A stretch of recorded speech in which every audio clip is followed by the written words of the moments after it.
Well, good morning, everyone. Thank you all for being here. My name is Patrick Weiler. I'm the Member of Parliament for West Vancouver, Sunshine Coast, Sea to Sky Country, and I'm pleased to be your MC for today's precedent-setting announcement.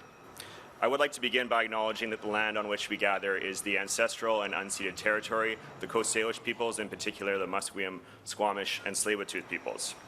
And only something truly special can bring together our Premier, two federal ministers, I can see a number of provincial ministers here today, leadership for the BC Assembly of First Nations, the First Nations Summit, and the Union of BC Indian Chiefs. That something special is, of course, the spectacular natural environment that we are privileged to have in British Columbia. An environment that supports vast biodiversity, provides immeasurable benefits to us all, and is core to our identity and defines our culture in British Columbia. But it is under threat, and it requires the provincial, federal, and Indigenous governments and all the leaders that I see here today in attendance to protect it. But given that we are gathered on at the heart of the Musqueam Nation's territory, who has stewarded this environment since time immemorial, it's only appropriate for me to first invite Chief Jennifer Thomas to welcome us in the right way with an opening prayer.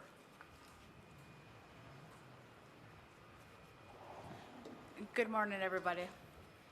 I won't be doing a prayer. I'll just do the welcome to the shared territory.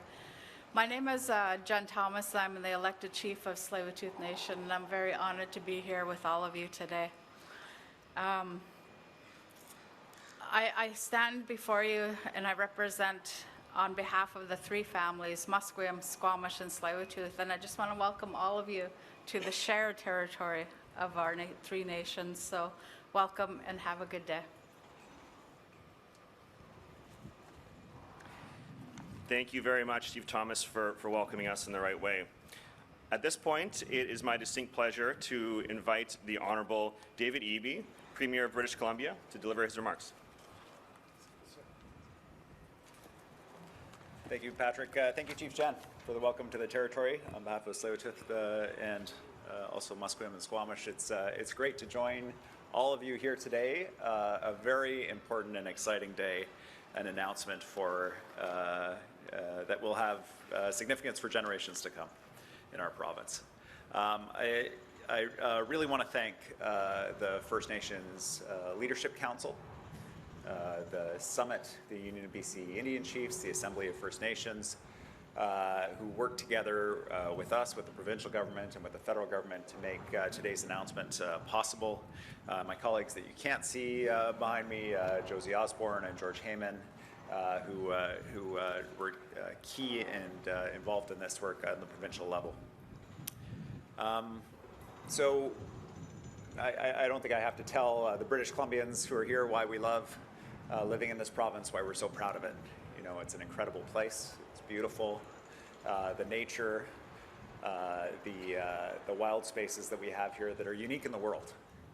And you heard MP Weiler talk about the fact that these remarkable places are under threat. You know, this summer, we lost millions of hectares of forest to wildfire.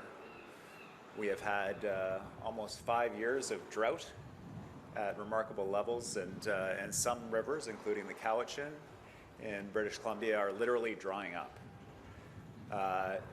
Our wild spaces, our forests, our old growth are not just beautiful, they're also some of our best defenses against climate-related disasters, flooding, forest fire, and they sequester carbon. So for those reasons alone, we should be prioritizing protecting them. But for many years, we were told in this province you had to choose. You have to choose between economic development and prosperity, and on the one hand, and protecting the environment, protecting these spaces for generations to come on the other hand. Now we know very clearly that these things are not separate, they are linked. We can't have prosperity without protecting our ecosystems, without making sure that we're protecting the natural buffer against climate disaster that costs literally billions of dollars for the provincial government. It is a direct threat to our prosperity, but also that when we protect these spaces, it creates incredible economic opportunity. We have seen the impact of the Great Bear Rainforest Agreement on coastal First Nations, the opportunities created for nations up and down the coast by that remarkable piece of work. And so we know that choice is false, and we stand here today to recognize that and to actually take that recognition and put it into real action. In BC, we've demonstrated through our policies that we can have high standards around the environment and have strong economic growth generally. Many of you will know our Clean BC climate plan, which is one of the strongest climate plans in North America. You'll know about our work to get more jobs per tree out of our forests through our value-added manufacturing plan. You'll know about our work protecting more than 2 million hectares of old-growth forest across the province. We did all of these things while leading big provinces in Canada's recovery. We have one of the lowest unemployment rates in provinces in Canada. We have literally the highest wages in Canada. This year alone, we've added more than 40,000 jobs. Last year, more than 60,000. We can have both things, and in fact, we need both things for British Columbians.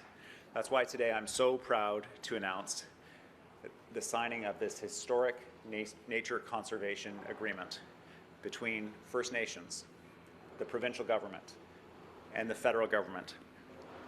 We have leveraged our action here in BC into this historic partnership, and we are so excited because it will enable us to fast-track our old-growth protection work. It will enable us to protect habitat for species that are at risk in our province. It will recognize First Nations leadership, not just in the past and their historic stewardship of the resources of the land, but into the future for generations to come. This is a paradigm shift in our province about protecting ecosystems, about recognizing the integrated nature of what we want to protect on the land and how we use the land to make sure it's there for generations to come. It's about the children, it's about the next generation, and it's about the prosperity of British Columbians today. This will also advance the commitment that was made at the federal level that Canada will hit 30% protection of our wild spaces of our country by 2030. British Columbia, we will do our part in that commitment. To solve big challenges, we have to do it together, and that's what you're seeing here today. All levels of government in partnership with First Nations. With that, I'd like to welcome Steven Guilbeault, the Federal Environment Minister, to speak on behalf of the federal government. Minister Guilbeault. Thank you very much, Premier Eby, for the introduction. I know how much this day means to so many of you and of us. So good morning, everyone. Bonjour tout le monde. I would also like to begin by acknowledging that we are in the traditional territory of the Musqueam, Squamish, and Tsleil-Waututh nations. I would also like to thank all of you for being here for this important announcement. Canada, in many ways, is defined by nature. Our forests, our grasslands, our iconic species, rivers and lakes, our oceans and mountains, and our relationship to that geography, from the original Indigenous stewards of the land, water, and ice to the joggers this morning in Stanley Park. This is what makes this land such a special place. Nowhere is this more true than in beautiful British Columbia. By living amid the splendor of nature, as so many British Columbians do, means that when climate change puts nature under threat, it threatens people as well. During the United Nations Climate Week in New York just a few weeks ago, I was at an event with West Kelowna Fire Chief Jason Brolin. Chief Brolin vividly described the trauma of fighting this summer's massive wildfires, of sending his teams into danger, of fighting to protect homes and lives. He called it a once-in-a-lifetime fire, except that it was the second once-in-a-lifetime fire in his career. This is what climate change looks like. In the climate fight, our greatest ally is nature. When we care for nature, we care for ourselves, because nature and climate are linked. It is no coincidence that British Columbia, known for your great wealth of nature and rich Indigenous cultures, is also known for your leadership when it comes to environmental protection. In fact, your environmental leadership is why we are here today to to mark the signing of the first ever framework agreement on nature conservation between Canada, British Columbia, and the First Nations Leadership Council. Le tout premier accord cadre sur la conservation de la nature entre le Canada, la Colombie-Britannique et le Conseil des leaders des Premières Nations doit son existence à l'inspirant leadership environnemental de la population de la Colombie-Britannique. This framework agreement will help us halt and reverse the decline of species and advance the protection and restoration of habitats in BC. It will strengthen natural climate solutions and protect old-growth forests and help us recover species at risk, like the spotted owl. It will also help us share foundational knowledge and information. And crucially, this framework agreement will help Canada advance toward its national target of protecting at least 30% of lands and waters by 2030, which is what the world agreed to at the Global Biodiversity Conference, COP15 in Montreal last year. And 30 by 30 is not some catchy marketing phrase. It is what science, both Western and traditional, is telling us must be the minimum area protected to preserve the integrity of the natural ecosystems that sustain life on Earth. To help implement the activities and initiatives in the framework agreement, the Government of Canada is investing up to $500 million over 8 years. This may be the single most significant nature plan in the history of Canada. Je le répète, cet investissement fédéral de 500 millions de dollars sur 8 ans en fait probablement l'accord cadre de la Colombie-Britannique le plus important plan pour la nature de l'histoire du Canada. That includes $50 million to support up to 13,000 square kilometers of old-growth forest to protect.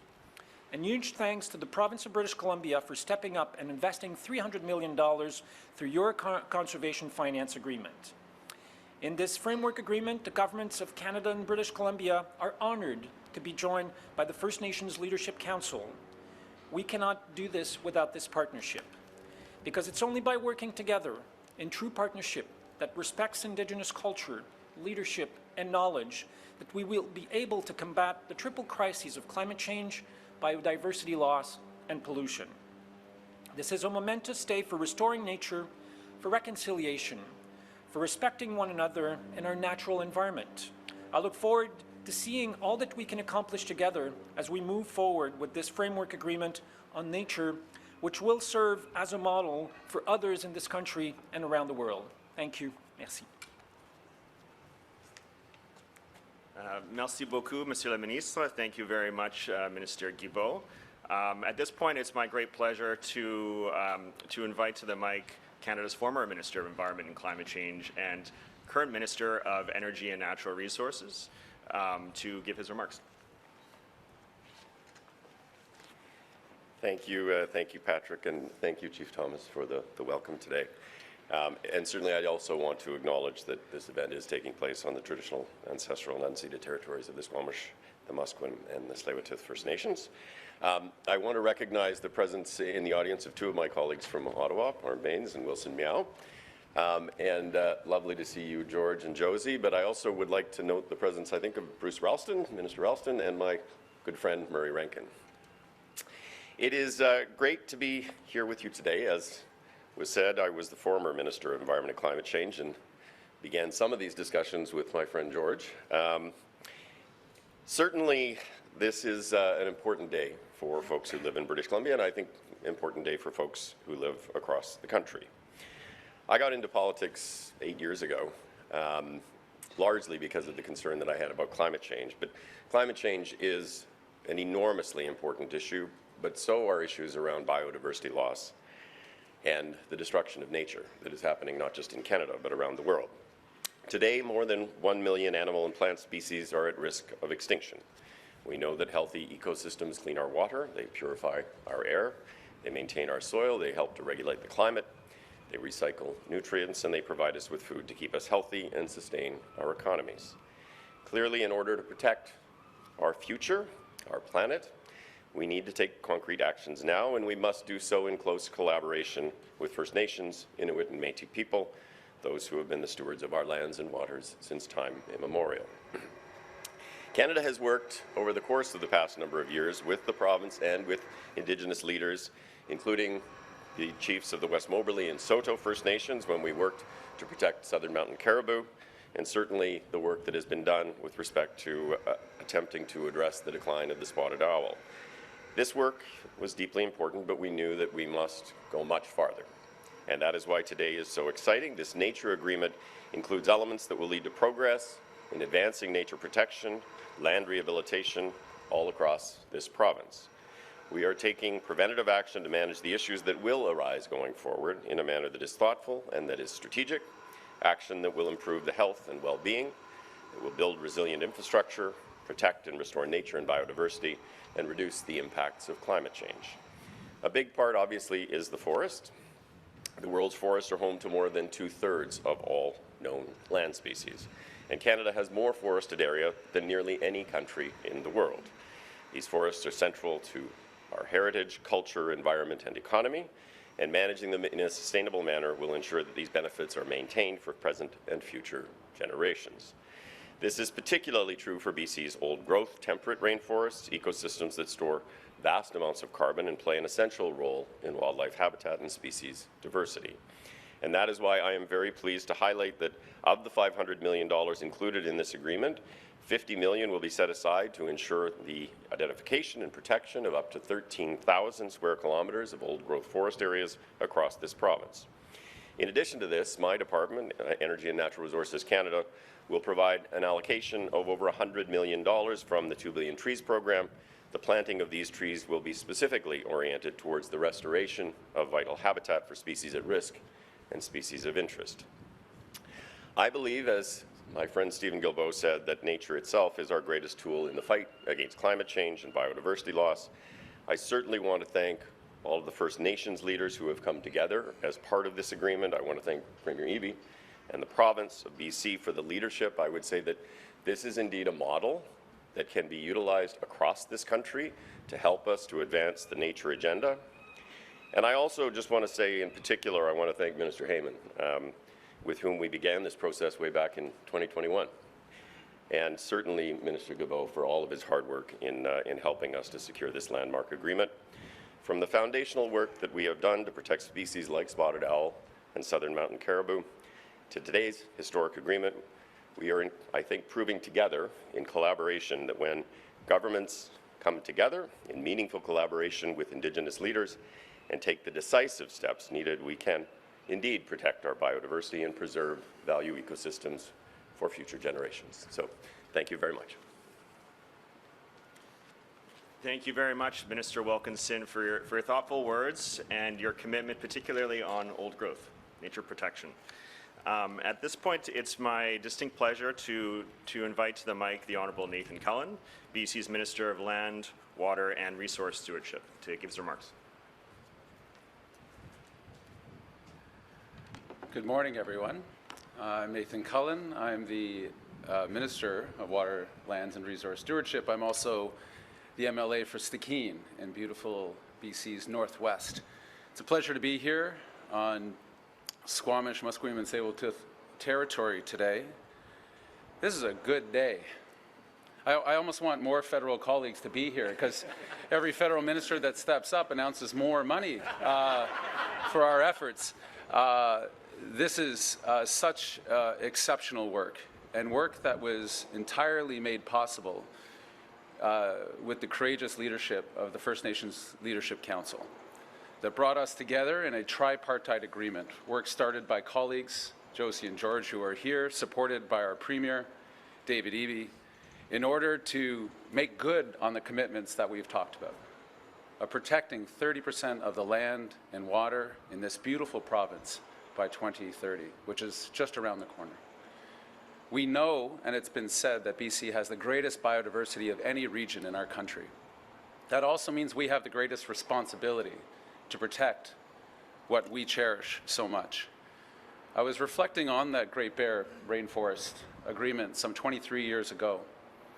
The coming together of federal, provincial partnership with the leadership of First Nations to give the world a sign of hope that Indigenous-led conservation was a pathway for all of us to walk in order to achieve what we must achieve. It's been a model that has been replicated around the world and we are so proud as British Columbians to have participated.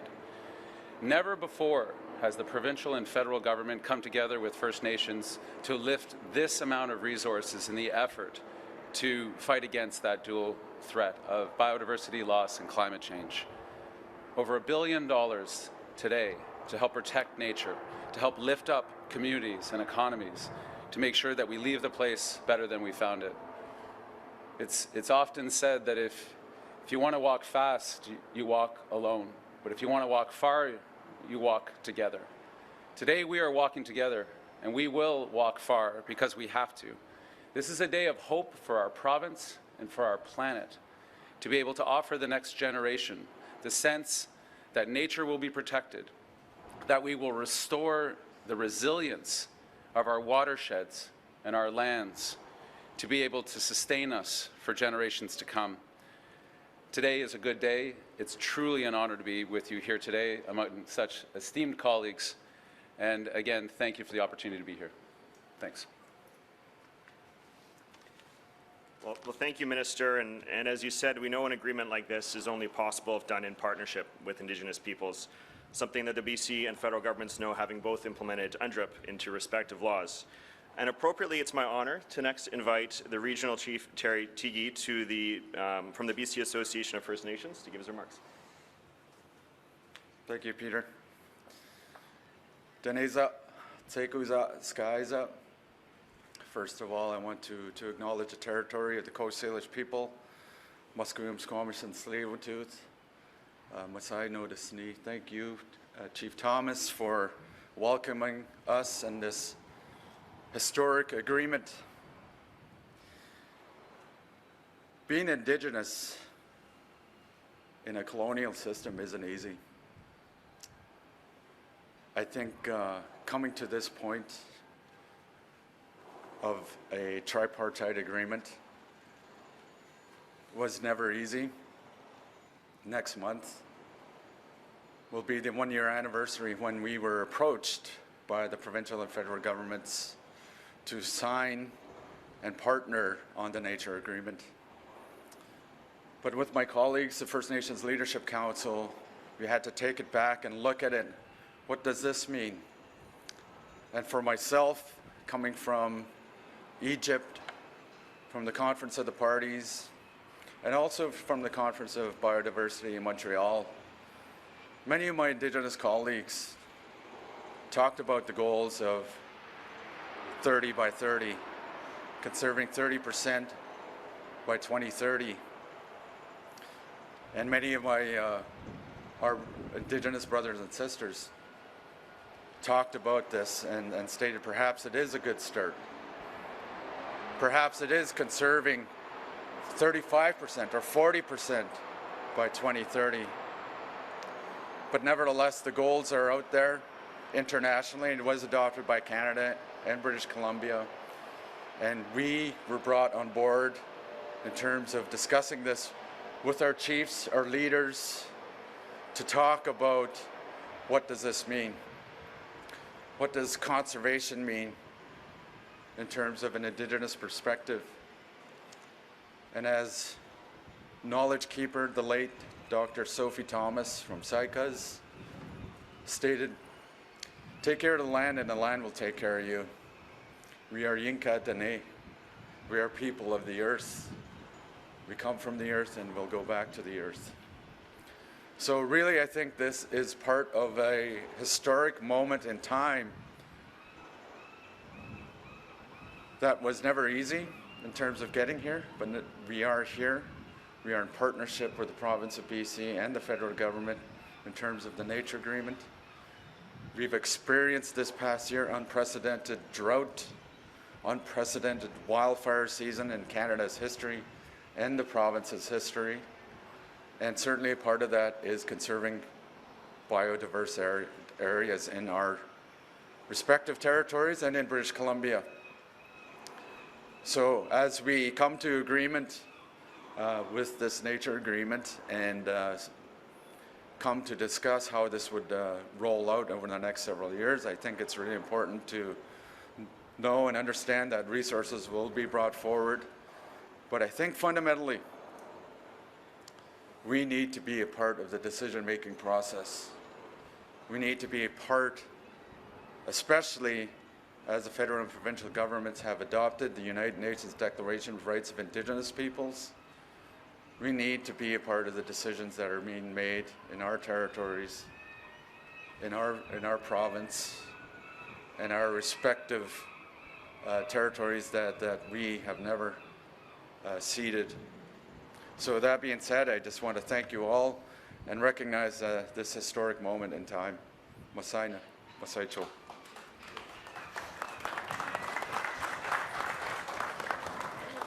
Thank you, Chief, for those truly wise words and for your commitment in bringing this historic agreement together.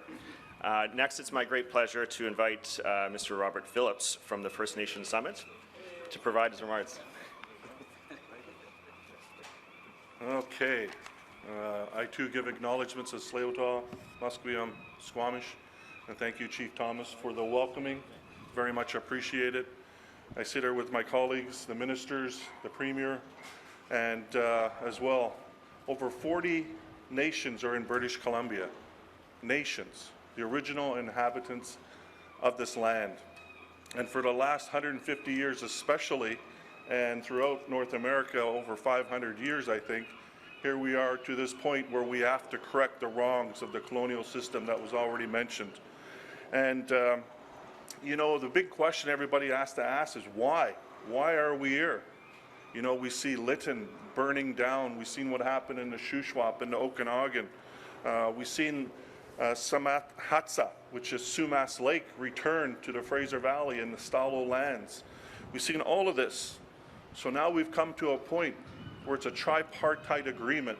And this agreement is very important because not only is it BC and Canada, but First Nations as well. And our leadership have signed off through resolution in support of this. There are still some issues, some concerns, but again, we are here to help. And we've been sharing this land for a long time.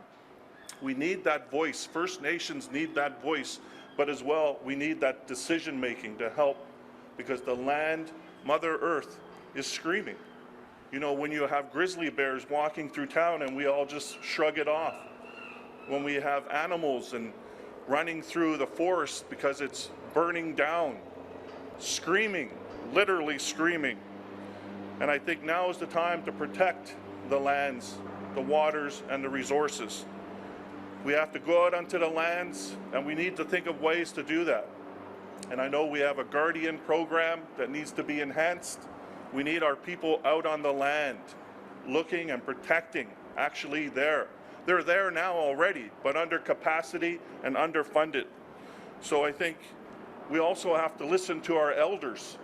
And if we can get together an elders committee of some sort to help advise us, I think that would be a very important step as well, because they have the traditional knowledge, the culture, the background. They know the land. So this agreement that we have is so important because it is a mechanism. It is a tool.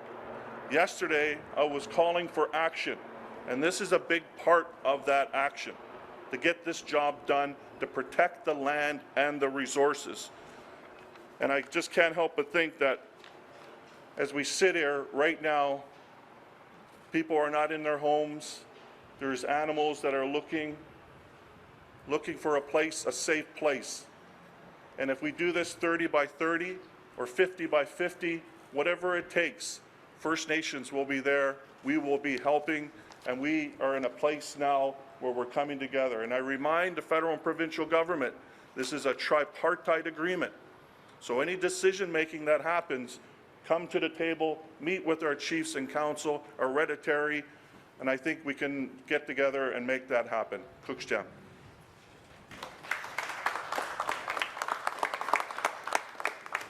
Thank you very, very much, Robert, for those words and for your work in bringing people together for such an important historic announcement. And last, and certainly not least of our illustrious speakers, it's my great honor to invite Grand Chief Stuart Phillips from the Union of BC Indian Chiefs to the mic.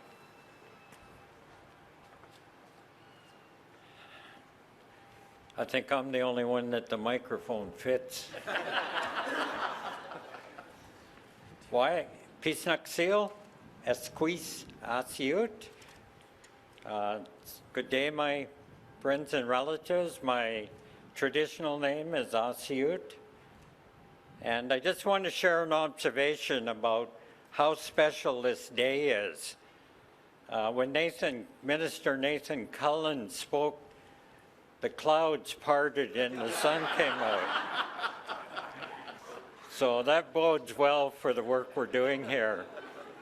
As many of you know, I've been involved in the issues of conservation and environmental protection my entire adult life. I was the part of the Penticton Indian Band Council for 24 years. 14 of those years were I was band chief. And we were involved in all kinds of issues. The most notable is the Apex Resort, defending the watershed and so on and so forth. I was chair of the Okanagan Nation Tribal Council for 16 years, and I've had the honor of being the president of the Union of BC Indian Chiefs for 25 years.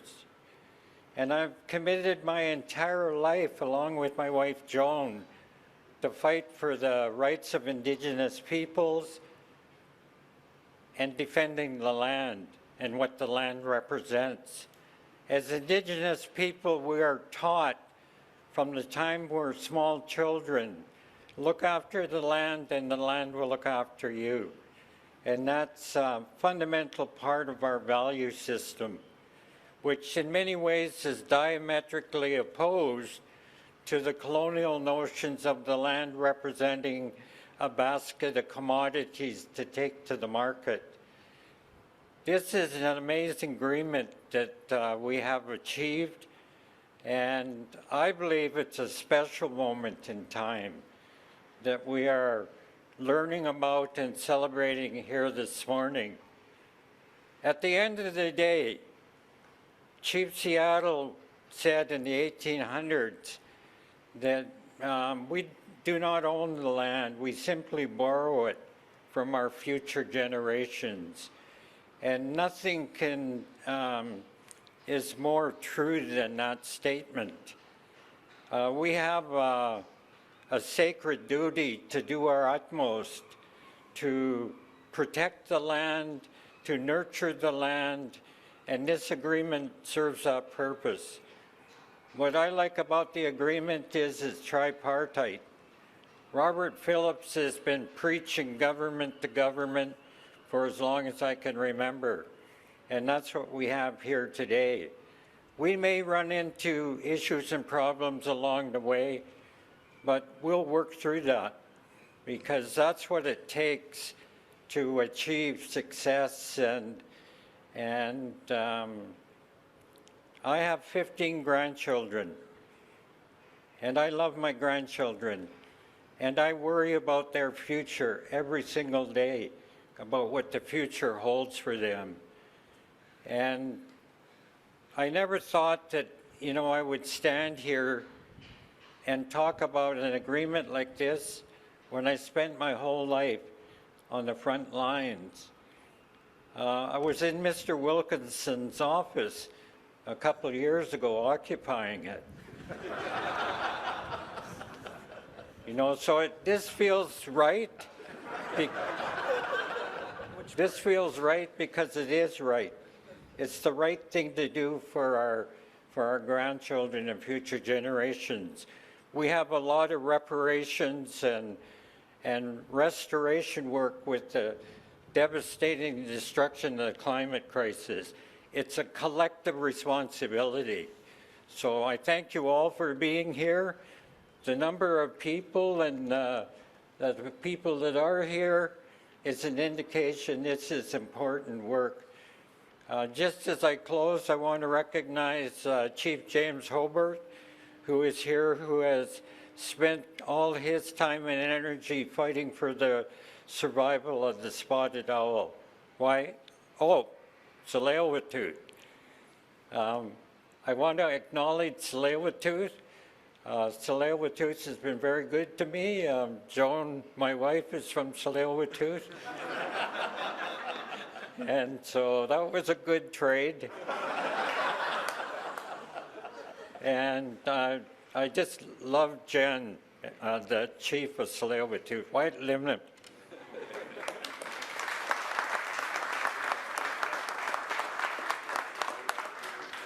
Wow, thank you, Grand Chief, and thank you to all of our esteemed speakers for your thoughtful words. This truly is a dawn of a new day. What you've done here today is, with this agreement, is historic and precedent-setting for protecting nature not just in our province, in our country, but it shows Canada's leadership globally in nature conservation. Importantly, it does give confidence that we can turn the corner in our province to protect some of our most important and threatened areas and landscapes, species at risk, that we can arrest the decline of species and have our biodiversity rebound. And this is what real partnership looks like. So on that wonderful note, I will now invite Jimmy Smith, the Premier's Press Secretary and Communications Advisor, to moderate the question and answer session. Thank you for joining us today. We have members of the media here in person, as well as on the phone line. For those on the phone line, please press *1 to enter the queue, and please unmute yourself before asking a question when you're called upon. All members of the media will be limited to one question and one follow-up. We're going to begin in person today with Melanie Nagy from CTV National. Go ahead, Melanie. First of all, thank you all for your remarks and for sharing insight into this important agreement today. My question is for Minister Guilbeault. Just as biodiversity, protecting it is key in combating the climate crisis. Another mechanism is carbon pricing or carbon tax, whichever you prefer to call it. You've long been a champion for the environment. Did you raise, or what concerns did you raise regarding the brakes or pause for Atlantic Canada? Thank you for the question. The reason we decided to put on pause carbon pricing on home heating oil across the country, there's a number of reasons we decided to do that.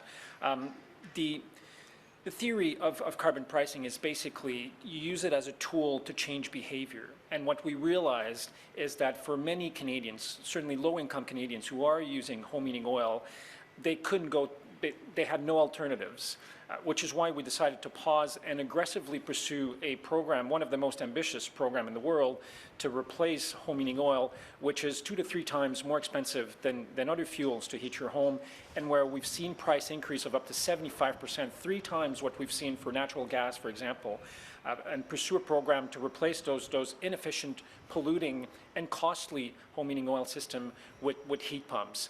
And our hope is that in the 3 years that we will pause this, we will basically be able to eliminate home heating oil in this country.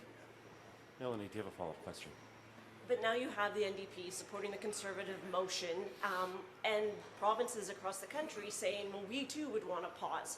So should your government be pausing it across the country in fairness? And even just to address what many of the members here said today, we don't have a lot of time when it comes to the climate crisis, even to have a pause for 3 years in Atlantic Canada or other provinces. So it feels like the carbon tax is starting to unravel. And, you know, do you think it is? And for other Canadians, affordability is across the country. Should everyone else be granted a pause? Well, people should remember that Canadians, on average, 8 out of 10 families in Canada get more money back where the federal system is applied than what they pay in carbon pricing. And the Prime Minister has been very clear. We made an exemption specifically for home heating oil, but there will be no other exemptions. Thank you. For our next question, we're going to go to the phone lines with Richard Zussman from Global News. Go ahead, Richard. Let's stay on that theme, and this is for Premier David Eby. And congratulations on the agreement today. Premier, have you had an opportunity to speak to the federal ministers about your frustration that BC is not included here? And have there been any concessions from Ottawa that BC will get some sort of support, be it a break on carbon pricing on natural gas or additional money to support people transitioning to heat pumps here in BC? Well, it's absolutely critical that people are supported around affordability right now, and it's not just in Atlantic Canada, it's across the whole country. We have been reaching out to the federal government for some time around partnering on a heat pump program for British Columbia so that British Columbians who use home heating oil can switch over. the story that I hear is about people with home heating oil. When they hear the fuel truck roll up to fill up the tank, the first thing they think about is the bill they're going to see in the mail shortly after for a couple $1,000s. It's a massively expensive way to heat your house, and it's the most polluting way of heating your house. And they need support to be able to switch. I was very glad to hear Minister Wilkinson yesterday indicate that the federal government is willing to look now at partnering with British Columbia in this important work of supporting people in switching over. We have lots of work to do with them, if in fact we are going to be the next pilot site. And it's quite urgent. People are facing a cold winter ahead in British Columbia, an expensive winter ahead, and they need support. And so we're ready to go with the federal government on deploying that. And if I just, I agree with everything that Premier Eby said, but maybe just let me clarify one thing. I think Melanie actually said this is an Atlantic-only program. That's not the case. It is a program that is open to all provinces and territories to help folks get off heat pumps. There was a previous program where we actually provided $10,000 grants, and what we've done is added to that and asked provinces and territories to partner with us to make heat pumps free, both the cost of the pump and the installation. The only reason it starts in Atlantic Canada is we already have co-delivery arrangements with 3 of the provinces in Atlantic Canada. But I had a very good conversation with Minister Osborne yesterday about this. We will be working to put in place a co-delivery arrangement in British Columbia. I've had similar conversations with New Brunswick and Manitoba. It's important, irrespective of where you live, that you get that support. And Richard, do you have a follow-up question? Yeah, this is also for the Premier. You may have seen Premier Danielle Smith in Alberta put in legislation yesterday around the CPP. Has BC given any consideration to doing what Alberta's doing in terms of leaving the CPP? And do you think what Alberta's doing is actually a serious measure here, or just a political stunt to try to get some more things at Ottawa? Just 1 second, Richard. We got a little bit of airplane noise.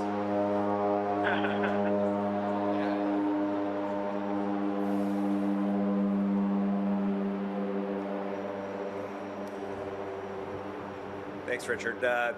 Well, for British Columbians, their main concern around the CPP is that it's going to be there for them when they need it. It's secure, it's funded, it allows you to retire anywhere in Canada. Many Albertans know who are living in British Columbia right now, and it works. And so certainly these are important points for all Canadians to consider around the CPP and why we believe it's a good system and why we think it's effective for British Columbians and for Canadians as a whole. I understand that there'll be discussions about this at a federal, provincial, territorial meeting of finance ministers soon. And I'm certain that that perspective will be one that's widely shared. We're going to stay on the phone lines just as this next plane picks off.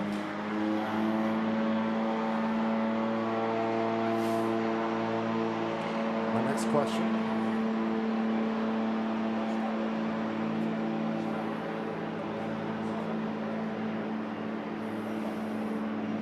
Thank you for bearing with us. Our next question will come from Chad Pawson from CBC. Go ahead, Chad.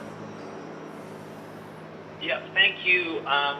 Can someone clarify if lands that are going to be protected under this billion-dollar fund will guarantee an exclusion of industrial activity, or will there be some kind of mechanism that would allow some kind of industrial activity, say forestry, in these protected areas?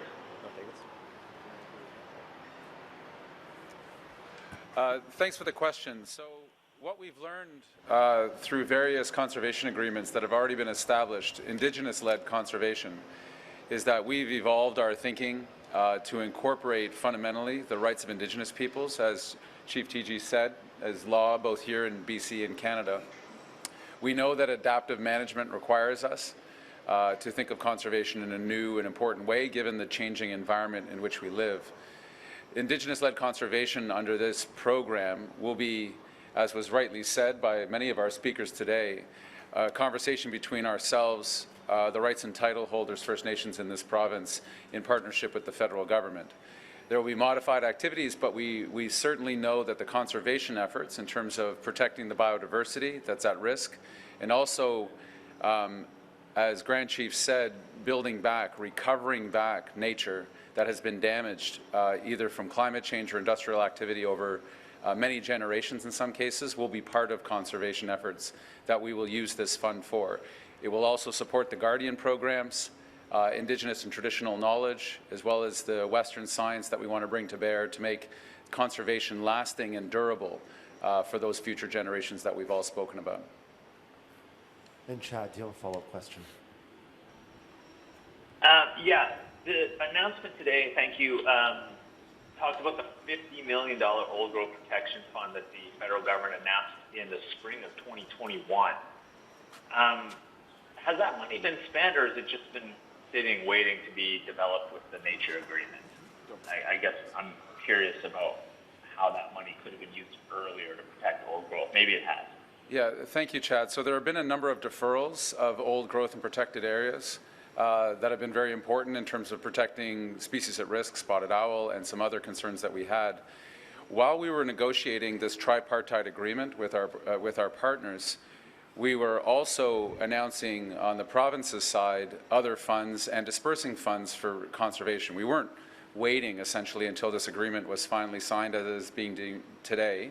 So just last week we announced $300 million with our partners at BC Parks Foundation, 150 from the province, 150 from philanthropists, to be able to begin the work. And we've been doing that work since well before even negotiations began. So when we bring all of this together, we now talk about a north of $1 billion fund to protect nature in BC, Indigenous-led conservation that will again be durable and sustainable for future generations.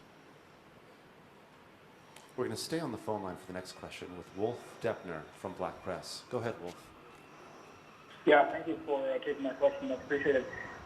Question regarding how this money is going to be used. So, if I understand things correctly, the funding can be used to remove areas from logging tenures. Which specific areas of the province will benefit from this first? Robert, did you want to speak to any? If you want to speak at all.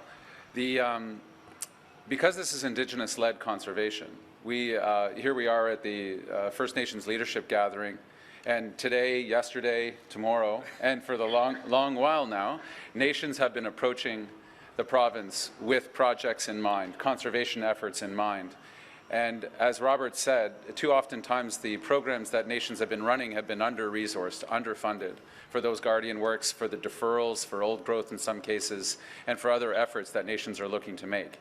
So we have a number of projects that are often taking the form of what we call Indigenous Protected and Conserved Areas, IPCAs, and those fit within what we now call a modernized land use planning scenario.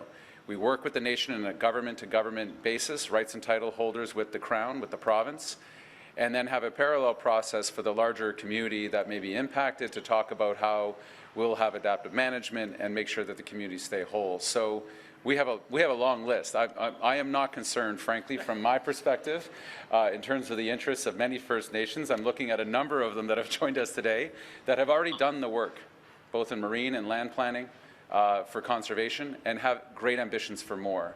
And this is the ability to resource those desires and those dreams of the First Nations rights and title holders. Great, thank you. And coming back to in person, we have Ainsley Cruikshank from Narwhal. Go ahead, Ainsley. Thank you for your comments today. I just wanted to clarify how much of the $1 billion commitment that's part of this nature agreement is actually new funding. I'll run down the list of the provincial contributions, and then I'll invite my federal counterparts to share about the federal side. So for the provincial government contributions, we have $150 million in conservation financing, which is matched by $150 million from philanthropists in our partnership with the BC Parks Foundation. We have a $30 million First Nations partnership program, which includes a $9 million Guardian training program, a $21 million collaborative Indigenous stewardship framework, We have our $100 million watershed security fund, our $23 million modernized land use planning fund, our $30 million Together for Wildlife fund, $30 million Caribou Recovery Program fund, and a $200 million fund for restoration in the Northeast as part of Treaty 8. The total is $563 million for the provincial government side, not including the $150 million for philanthropy. For the federal side? Thank you, Premier.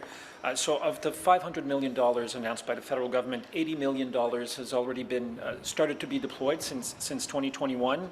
On top of the $500 million, and which is not specifically part of this morning's announcement, you may recall that at COP15, Prime Minister Trudeau announced $800 million for 4 PFP projects, including one for the Great Bear Sea. So you can imagine that on top of our $500 million contribution, there will be something close to an extra $200 million specifically for this project. The negotiations are still ongoing with the nations and the federal government and philanthropists for this project, but there will be additional money on top of the $500 million we just announced today. And Ainsley, do you have a follow-up question? Yes, thank you. I just wanted to ask about the 13,000 square kilometers of old-growth forest that the $50 million is meant to protect. I'm wondering when we'll see on-the-ground protections for those forests and whether they will be part of the highest risk forests identified by the Technical Advisory Panel.